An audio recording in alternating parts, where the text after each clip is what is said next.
Hello, everybody. It's good talking with you. My name is Diane Miller Nielsen, and I am the Executive Director of the Children's Coalition of Aransas County. We are a 501c3 nonprofit organization that's dedicated to improving resources for children and families in our community.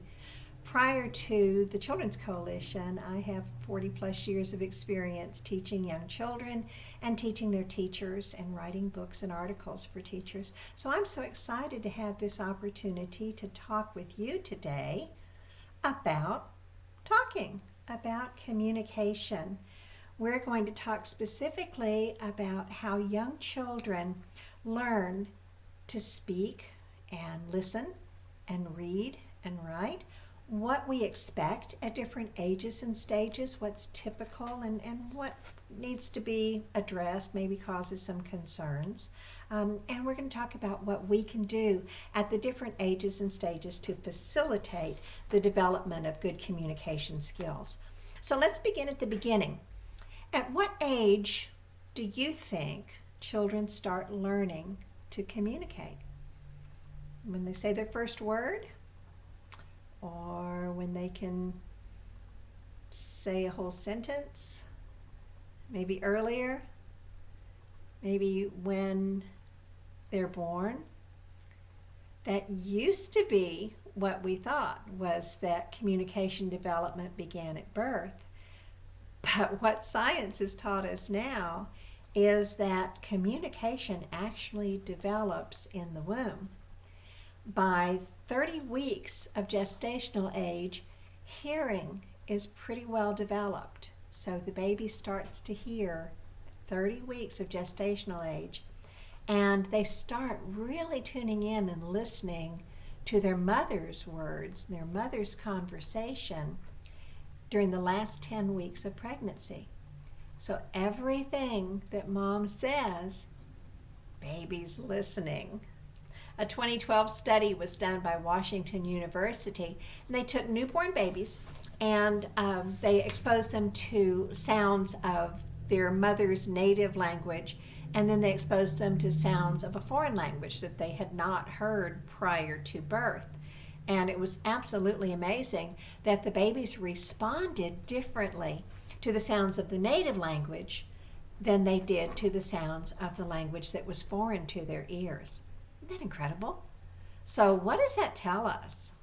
Well, it tells us to talk to babies before they're even born, to encourage pregnant moms to have conversations with that baby while the baby's in the womb. And it also tells us, of course, from the minute they're born, to start talking with them. Let them hear the sounds of language. I don't know about you, but I'm a people watcher, and so if I'm out in a restaurant or somewhere, I'll notice families with babies. And have you ever seen a family, they're sitting there and the baby's in the high chair and they're just kind of poking food in the baby's mouth, and there's no interaction, there's no conversation, they're, maybe looking at their phones and poking food in the baby's mouth. And I just always want to go over and say, do you understand how important it is to talk with this baby right now? Your baby's learning language. You need to have a conversation while he's eating. I don't usually do that, but I sure want to. So talking is so important. Also, the implications, I think, of this study have something to do with foreign language learning. Used to be, long ago, that foreign language classes didn't start until maybe middle school, and then they started doing more second language learning in elementary school, and maybe in your school you have a second language program for your preschool age children. But do you know where it really needs to be happening? In the baby room. Brain research has shown us that the brain is assigning neurons to the sounds of language between 3 and 8 months of life. And so when that baby's brain is wired and ready and ripe for learning language is in early infancy. Now, that's not to say you can't learn a second language later on. Of course you can. But you're never going to speak it with native fluency if you haven't been exposed to the language early on. And so if you speak a second language, speak that language as well as English in your baby room. And if you have families who speak a second language at home, encourage them to use both languages with the children, because early learning is when that happens. If we wait until they're older, it's just not going to work as well. So how do we promote language learning in the baby room for those that are under a year of age? Well, the very first thing we do is we respond to cries. Because when a baby cries, that's his first way of communicating. That baby is saying, hey, I'm uncomfortable, I'm hungry, maybe just I'm lonely, I want some attention. But the baby is communicating something through crying. And so when we respond to that cry, we're saying, I acknowledge you. I hear your communication. I recognize that you have something to say to me and I'm listening. The baby's learning about how communication works. In the baby room and at home with babies, we respond to all of their vocalizations and all their nonverbal forms of communication. Researchers at Harvard University have given a name to this. They call it serve and return. And they liken it to a tennis match where you serve the ball and I hit it back and you hit it back to me, and it goes back and forth just like in a tennis match. Serve and return has 5 steps. The first step is that the baby serves. The baby's noticing something. Either the baby is vocalizing, or the baby's crying, or maybe the baby's just looking at something. And so the baby's serving the ball, saying something to you. Step 2, we notice the serve and we support and encourage it. We say, I see that you're looking at the puppy dog.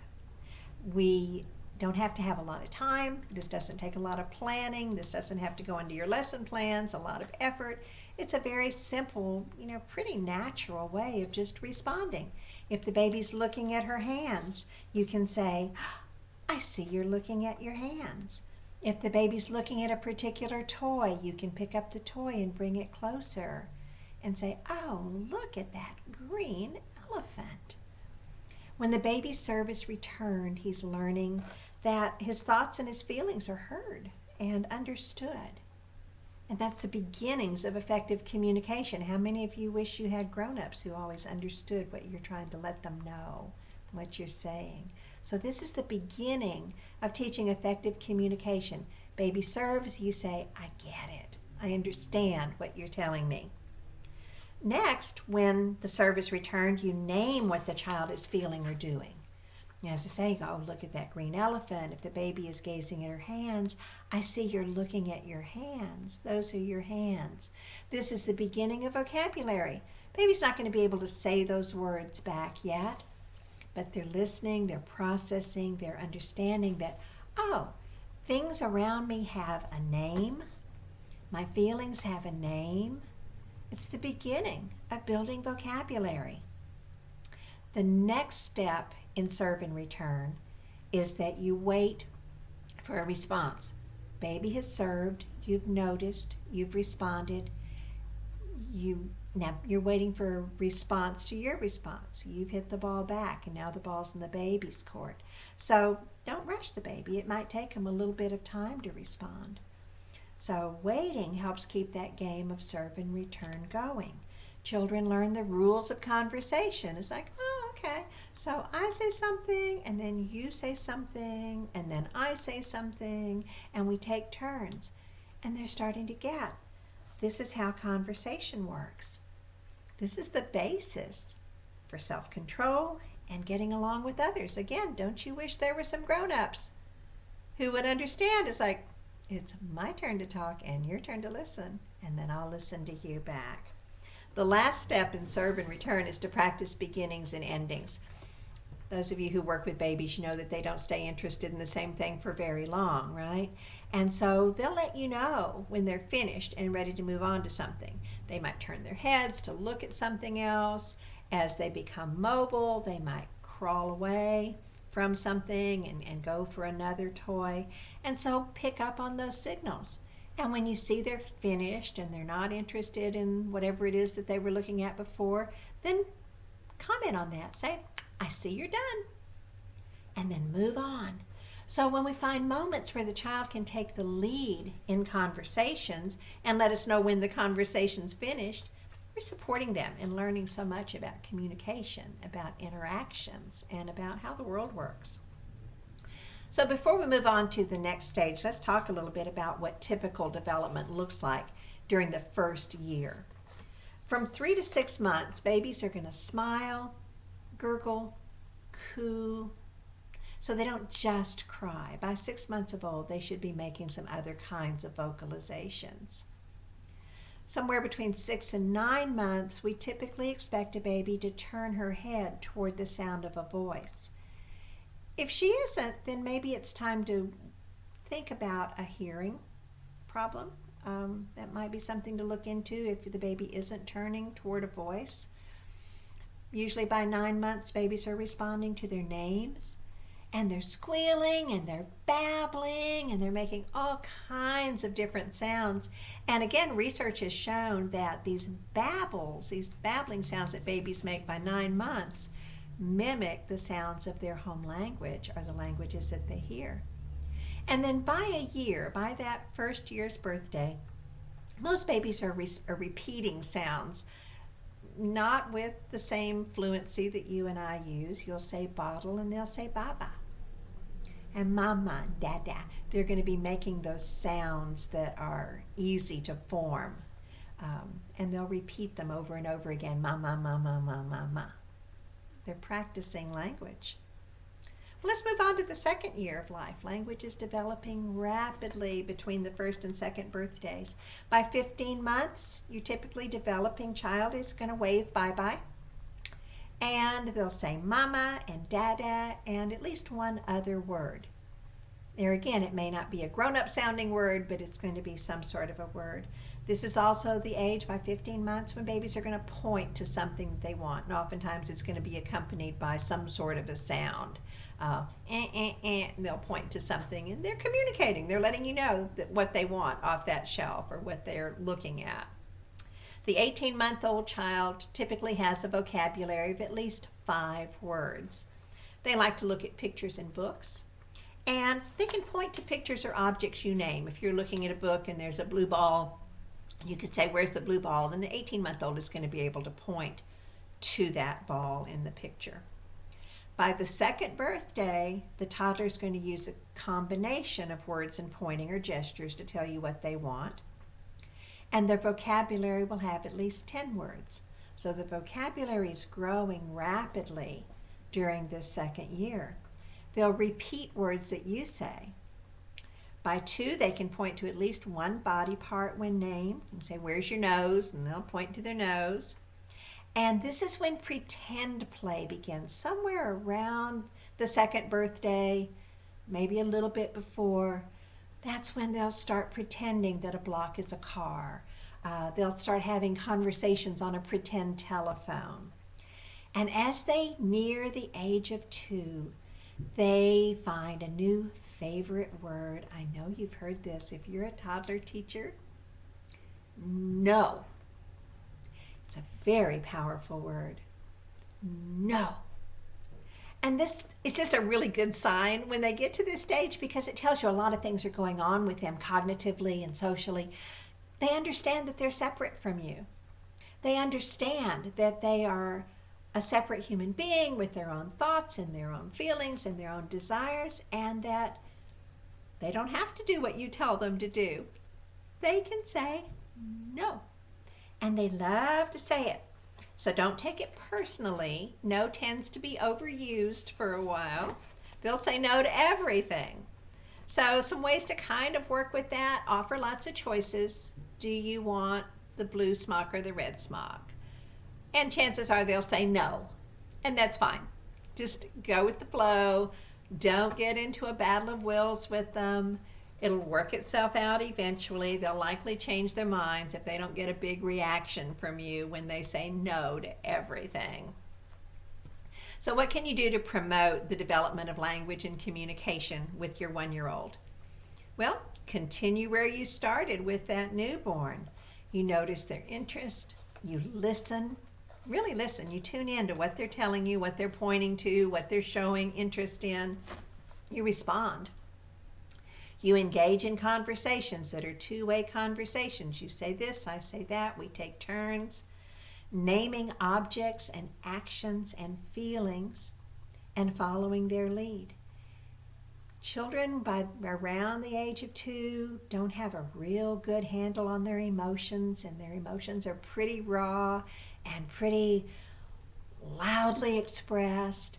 And so we can give them words for their emotions. You're really, really angry. You wanted that doll and she took it. That made you feel angry. So give them words. Label those feelings. Chat with the child about everyday things that are going on about in the classroom and on the playground. Just kind of carry on a dialogue, not a monologue, but a dialogue. Chatting about everything that's happening during the day. When you're having a conversation with a 1-year-old, make sure you're providing a good language model. You want to speak in complete sentences. Simple sentences, short sentences, but clear, concise, and good grammar. For example, you'll say, it's time for snack. Or if you're looking at a picture of a baby in a book, that baby has blue shoes. Use real words. Use a normal tone of voice, not baby talk. We don't need to talk down to toddlers. We don't need to say, oh, coochie, coochie, coochie, poochie. That's insulting. They're real people. Talk with them in a real tone of voice, just like you would with me.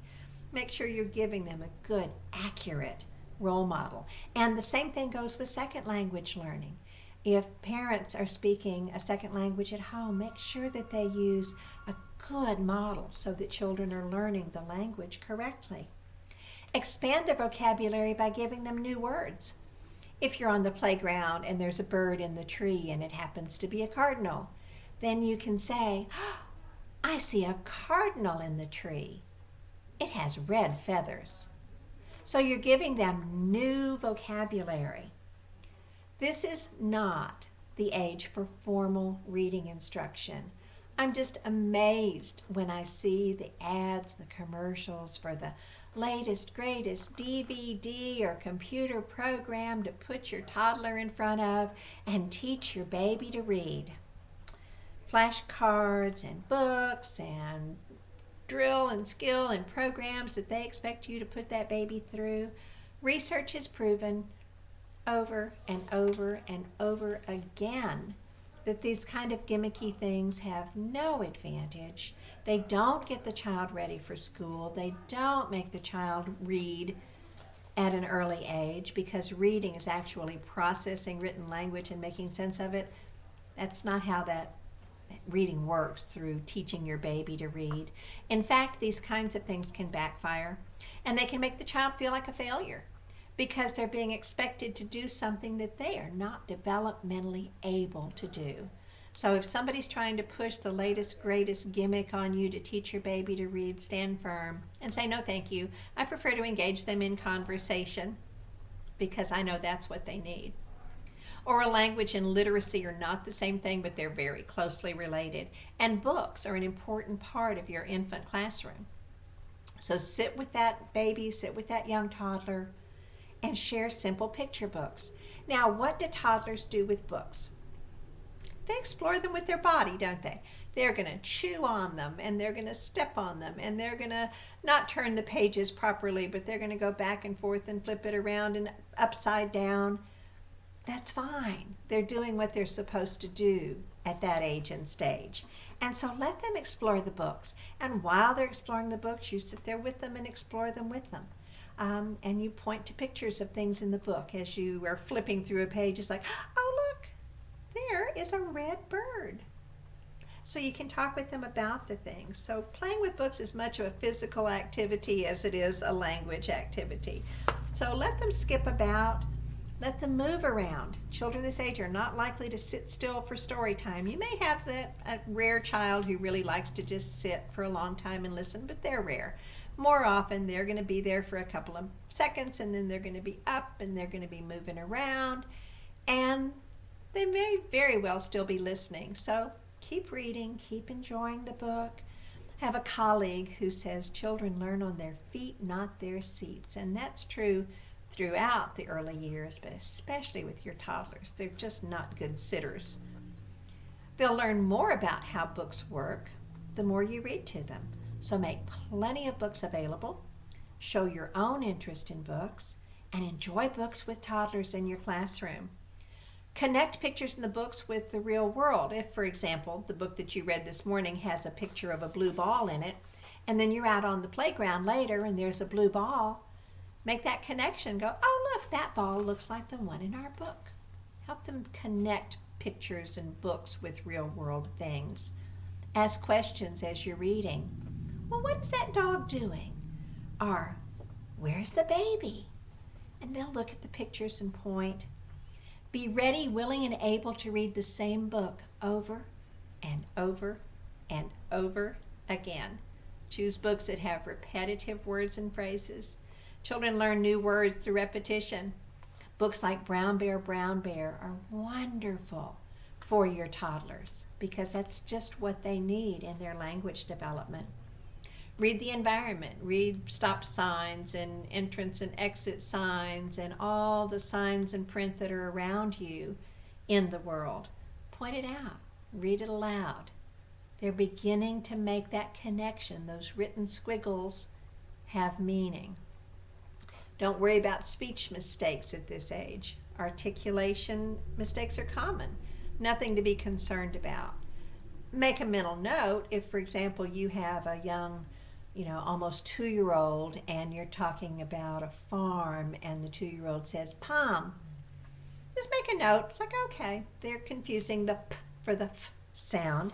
And then as you play and as you talk and as you read books in the future with that child, emphasize the letter sounds that you're making. So if you're playing with a farm, then you say, oh, we're putting the cows in the farm. Or look, this is a book about a farm. And so you're going to help them understand how that word sounds, and they can look at your mouth and see how you're forming the sound. So repeat the words often, and they'll pick up on it. And then they're 2. The year between 2 and 3 is a time of amazing change and rapid growth and development. They change from a toddler to a preschooler in that short period of time. So many major milestones in all the developmental domains are achieved during this year. So in the language and communication domain, 2-year-olds are starting to put 2 or 3 words together to form a sentence. By the time they're 30 months old, the typically developing child will have at least 50 words in their vocabulary. And by the age of 3, that grows to 100 words. Some children will have more, but it's typical to expect at least 100 words in the vocabulary by the age of 3. Also, by the age of 3, the typically developing child is going to combine 2 ideas in one sentence. I want cookies and milk. So those are some developmental milestones to look for that should be happening between 2 and 3. So what do you do in the classroom with 2-year-olds to promote language and communication? More of the same. Lots of give and take conversations, talking about everything that's happening all day, and lots of reading. Use richer vocabulary. We want to aim slightly above the child's current vocabulary, scaffolding their learning. And so if your 2-year-old says that story was funny, then you can laugh with them and then you can say, yes, it was hilarious. So you can use bigger words. As they get closer to 3, they'll become more and more excited about using big words, and they'll start using those words and adding them to their own vocabularies. Model the use of words that modify language, possessive and positional words. For example, if you're playing with babies in the home center and you have one and the child has one, you can say, That baby is yours, and this baby is mine. So use those kinds of words. They're ready to start understanding possessive words. Also positional words. I see you put one square block on top of the building, and you put one square block under the bridge. So on, over, under. Use those positional words in your conversation as the children play. Use self-talk, just kind of talking out loud about what you're doing. Again, back in the blocks area, if you're building with blocks, you would say, I'm putting a block on top of my building. You're using positional words and you're talking about what you're doing. You're describing your actions. You also want to use parallel talk, describing the child's actions. I see you knocked down the tower. Ask open-ended questions. Open-ended questions have lots of possible right answers. If you say, what color is this, and it's blue, then that's the end of your conversation.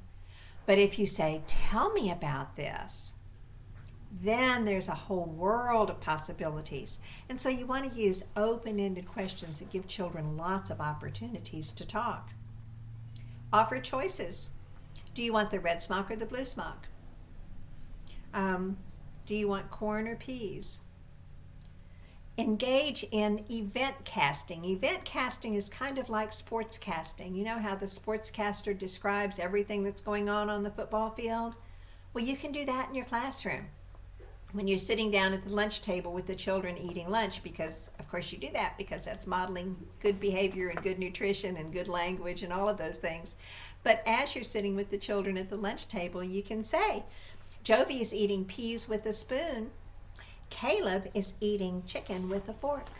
And just describe what people are doing in the environment. So whatever techniques you use, you just want to have a language-rich environment for your 2-year-olds. And then before you know it, they're preschoolers, the years from 3 to 5.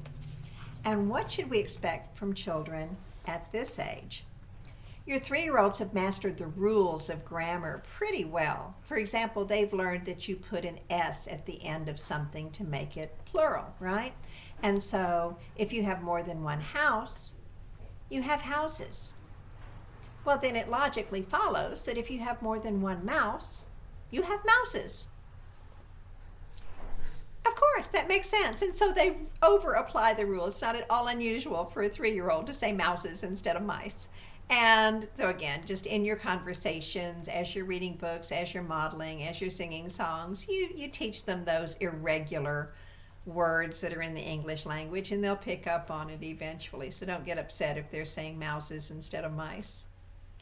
Most 3-year-olds are speaking clearly enough for a stranger to understand their speech.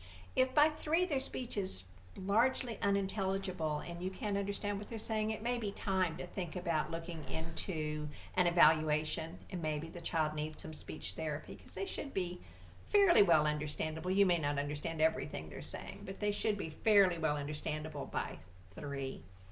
The length of their sentences has grown longer and more complex, and they're going to be using 5 or 6 words in a sentence at the age of 3. And their conversations are going to have 2 or more sentences, so you're going to have more give and take in your conversation with a 3-year-old. Most typically developing 3-year-olds can tell you their names, the name of at least one friend, and the names of most common objects. They're going to be able to name cup and spoon and ball and doll and lots of things in your classroom. By 3, most children understand those position words like on and in and under. And you can make a game of that to kind of assess if they know it by, giving them instructions, put the doll under the chair, and just make sure they understand what you're saying. But most 3s get that. And this is the age of questions. They like particularly the WH questions, what and where. And if you teach 3-year-olds, you know this one, why? Why everything? Now, some of you who have children of your own at home may have gotten to the point with the whys at some point in time when you said, because I'm your mom and I said so. Don't do that in the classroom. You just have to keep going with it because they're trying to make sense of the world around them. And why is fun because they can back you into a corner and see what you say. So enjoy that. What do 3-year-olds need? Well, they need more of the same. They need lots of conversations, lots of listening, lots of things to talk about. This is also the time to make sure your classroom is a print-rich environment. Label the learning areas. Label parts of the classroom. Put up a daily schedule that has pictures and words so children can go and look and see, well, what happens next and start making sense of how the day flows. You want to have a good library area in your 3-year-old classroom with a good selection of age-appropriate books. Now by 3, some 3s are certainly still putting things in their mouths, but most of them have gone past that chewing on books stage to such an extent where you have to have board books. So you can put out books with paper pages and then model the proper use of books with your 3s. You want to read and read and read and read some more. And remember we talked about repetition? Keep it up with your 3s. They want to read the same story over and over and over again. Books with lots of repetition are very useful at this stage. And what you'll notice is your 3s will go into the library area. They'll sit down with a doll or a stuffed animal and they'll start reading their favorite books aloud to their listeners. And so this is the beginning of reading. Children are pretending their way into literacy. When a child paints a picture or draws some artwork, you want to label that artwork with the child's name, but be really careful here. Once a child creates something on paper, it's his possession. And so it's not okay for me to go up and just start writing on his paper. That's pretty insulting for me to do that, and I need to be respectful of the child's work. And so I'm going to ask that child, may I write your name on your paper? And if the child is not comfortable with that, then I'm going to accept that I may not write on his paper, and I'm going to give him a couple of options. I can have an index card handy or just a little strip of paper, write the child's name on that paper, and then allow the child to choose where to put the name on the paper. Or when the child's finished and has moved on, in pencil very lightly on the back of the paper, I'll write his name. But I don't want to intrude on his work. I want my classroom to have posters that reflect the topics that we're exploring. And so if your topic is winter, then you want to have posters around the room that have words and pictures about winter things. Now, when winter is over and you're moving on to another topic, change out your posters. You don't want to let them just become a part of the background in your room that becomes stale. So change them out so children are interested in finding out what's on the posters. By the time a child is 4, you can expect a much richer vocabulary. 4-year-olds enjoy singing and rhyming and making up words. And 4s have a tendency to be very silly people. And they will have so much fun making up words and making up rhymes that they will fall out of their chairs at lunchtime. That's just a part of 4ness. So enjoy their having fun with language. 4s are developing a sense of time and a sense of the order of activities. So that daily schedule that we put up when they were 3 is very important for 4s. They can refer to the daily schedule and get a sense of, first comes breakfast, and then we have circle time, and then we have, center time. 4s begin to recognize familiar environmental print.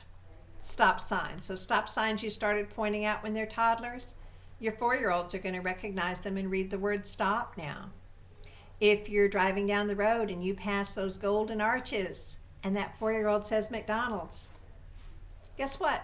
That's reading. They're making sense of print in their environment. They're reading. And most 4-year-olds in the state of Texas know HEB. They can pick it out. They know what it is. They know what it means. They're reading. If someone has taught them, most 4-year-olds can tell you their addresses and their phone numbers. If they have not learned this at home, it's good for them to learn it now. So that's something that you can add to your curriculum with your 4s and teach them their addresses and their phone numbers. And I find that children learn those things really well if you put them to music, and so make a little sing-song about their phone numbers. It'll help them remember. 4-year-olds are able to follow a 2 or a 3-part command. Put the crayons away, hang up your smock, and sit on the rug. You can make a game out of this, like you did with the positional words for your 3s. You make a game of it and give them 3-part commands and see what they can do. So what do you do to teach 4-year-olds reading and writing and listening and speaking? More of the same. You have lots of conversations, you read lots of books, you talk all day, you have a print-rich environment. Use a planning board in your classroom with your 4-year-olds. Put a board up that has pictures and words that represent the different learning centers in your classroom, so the children can go and put their names there and choose the centers that they're going to use. Make sure you have plenty of spaces for children to move freely so nobody gets stuck staying in a center when they're finished there. Introduce a daily planning book, something very simple that you just make yourself. Use construction paper. This is Emma's planning book. And in the book, you put pages for every day of the month that you're together. Put the date at the top of the page, and you divide the page in half. On the top page, the child writes or draws, or you take dictation to say what the child is going to do that day. And then at the end of the day, you come back together to talk about what you did. So the top says, my plan. The bottom says, I did this. Do this every day and every day and every day, and you will be amazed at what the children can start writing. We're going to take a look at some samples in a little bit. Take dictation. Lots of dictation. Ask children to tell you about their artwork and write down their words on a separate piece of paper. Ask them to tell you about their block buildings. Ask them to tell you stories. Ask them to write letters to people. And you write down their words. And you write down the words exactly as they say them. If they say, we goed outside, then you write down, we goed outside. And you make a mental note. It's like, okay, I need to model the use of the word went. And you do that in another conversation, but you don't correct it right then and there. Right then and there, you write down, we goed outside. And then you read that back to the child. And so they get a sense of what I say can be written down, and what can be written down can be read back. And all of those connections between oral language and written language start to make sense when you're 4. While you're writing, emphasize the letters you're using. We goed, g. Oh, that's the letter G, g, goed. Talk about why you're leaving spaces between words. Talk about punctuation. Talk about capital and lowercase letters, and make sure you're modeling the proper use of capital and lowercase letters. Your classroom needs to be filled with opportunities for children to write. Blank paper and lined paper and index cards and notepads and skinny pencils and fat pencils and markers everywhere in your room. There need to be opportunities for writing. Well, what if somebody needs to go and eat a snack or needs to go wash their hands, but they really don't want anybody to knock down their block buildings? What can you do? Well, you can make a sign to put on your block building that says, please don't knock my building down. Now, you might take dictation and write that for a child, or you might encourage them to write it for themselves. What if there's something really, really fun to do and everybody wants to go to the art center to do this activity, but there's only room for 6 kids? What can you do? Put up a sign-up sheet. Children can sign their names to a waiting list, and it doesn't matter if it's a squiggle or a scribble. They're going to know whose name it is. So look for reasons to write throughout your classroom. Provide magnetic letters and alphabet puzzles and alphabet charts so kids have the opportunity to interact with letters of the alphabet. Provide wipe-off boards and chalkboards for the children to choose while they're writing, and lots of blank books. Do cooking activities and follow recipes that you've written and illustrated with pictures and words. And read the recipe as you go along, and do this a lot. Cook once a week so children learn, okay, I can read the recipe and that tells me what to do. For any new activity or materials in your classroom, make a rebus direction like this. Very simple. Children are very forgiving. They don't care if you're a good artist. Just draw simple pictures of what to do, the sequence in which you do it, and write the letters that tell you what to do. And notice you've got proper punctuation, proper capitalization. So you're providing a great model for kids to learn how to do activities in the classroom. Have a helper chart with words and pictures. And create jobs that involve literacy. For example, someone's in charge of feeding the fish. And so you put this in front of the fish tank or by the fish bowl at the end of the day. The fish, and when the kids are gone, the fish has not been fed. Well, tomorrow's fish feeder has to come feed the fish and turn the sign around. The fish have been fed. You can do the same thing with plants. The plant has not been watered. The plant has been watered. Simple little line drawings, guys. It doesn't have to be anything real complicated or real fancy. The children will appreciate what your drawings mean. What about computers? It's time to introduce computers in your classroom, as long as it's in a free choice center with at least 2 chairs and children can interact with each other. So here's what you don't need. You don't need workbooks or worksheets or teacher drill and skill lessons. You don't need whole group instructions in reading and writing. You don't need formal testing. Young children learn reading and writing the way they learn everything else, through doing, through experimenting and exploring and playing, and doing that with the guidance of a nurturing and responsive adult who's scaffolding their learning. Let me share with you some examples of writing from a 4-year-old classroom. And these were my students who never had a workbook, never had a worksheet, never had a skill and drill. This top example was written by a little girl named Carolyn.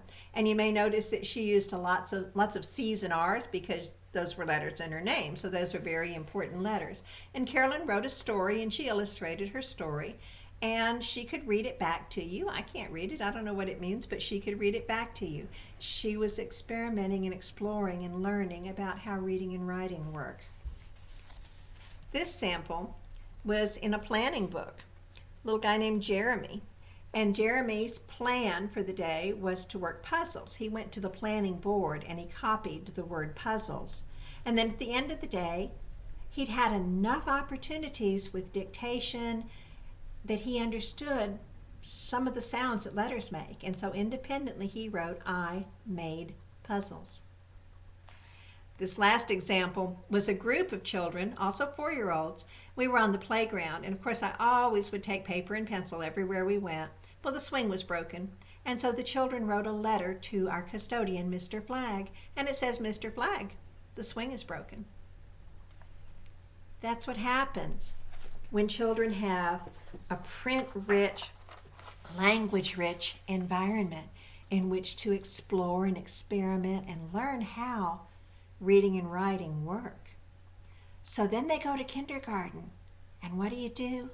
More of the same. You just keep enriching, making things more complex, and before you know it, you have a group of very literate children. So I hope that you found this helpful. I've had so much fun sharing with you today, and I hope you enjoy the rest of your conference. Bye.